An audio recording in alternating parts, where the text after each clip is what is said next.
17 కోట్ల మంది వానరులు మహావీరులైనటువంటి వారు రామలక్ష్మణులతో కలిపి పడిపోయారు.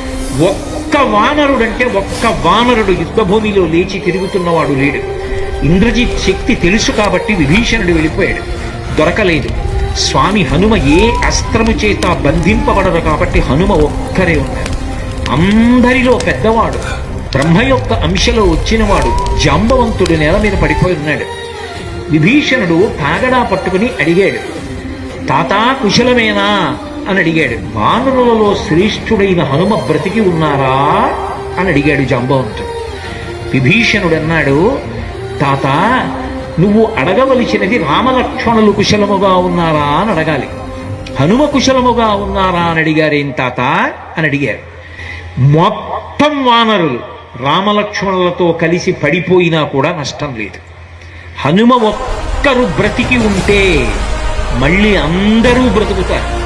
అందరూ బ్రతికి ఉన్నా హనుమ ఒక్కరు పడిపోతే బ్రతికి ఉన్న వీళ్ళందరూ పడిపోతారు.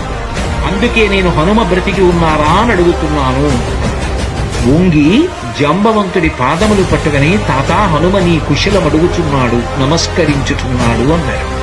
కైలాసము పక్కన వృషభము అనబడేటటువంటి పర్వతం ఉంది. అక్కడ పరమశివుడు తన యొక్క త్రిశూలాన్ని ధనస్సుని నిలబెడతాడు. అక్కడే ఆదిశేషుడు ఉంటాడు. 2 పర్వతముల మధ్యలో ఓషధీ పర్వతం ఉంది.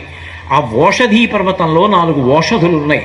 మృత సంజీవని, విశల్యకరణి, సువర్ణకరణి, సంధానకరణి అని 4 ఉన్నాయి. ఆ 4 ఓషధులు తీసుకురావాలి. నువ్వు వెంటనే ఆ ఓషధులు తీసుకొస్తే వానరులు బ్రతుకుతారు. ఒక్క గుదుటున బయలుదేరి కైలాస పర్వతం దగ్గరికి వెళ్ళిపోయారు. ఈ స్థానములన్నీ చూశారు. వృషభ పర్వతం దగ్గరికి వెళ్ళారు. 2 పర్వతాల మధ్యలో ఓషధీ పర్వతాన్ని చూశారు. ఓషధీ పర్వతం హనుమ వస్తున్నారు, ఓషధుల్ని తీసుకెళ్ళిపోతారని కనపడకుండా వాటిని దాచింది.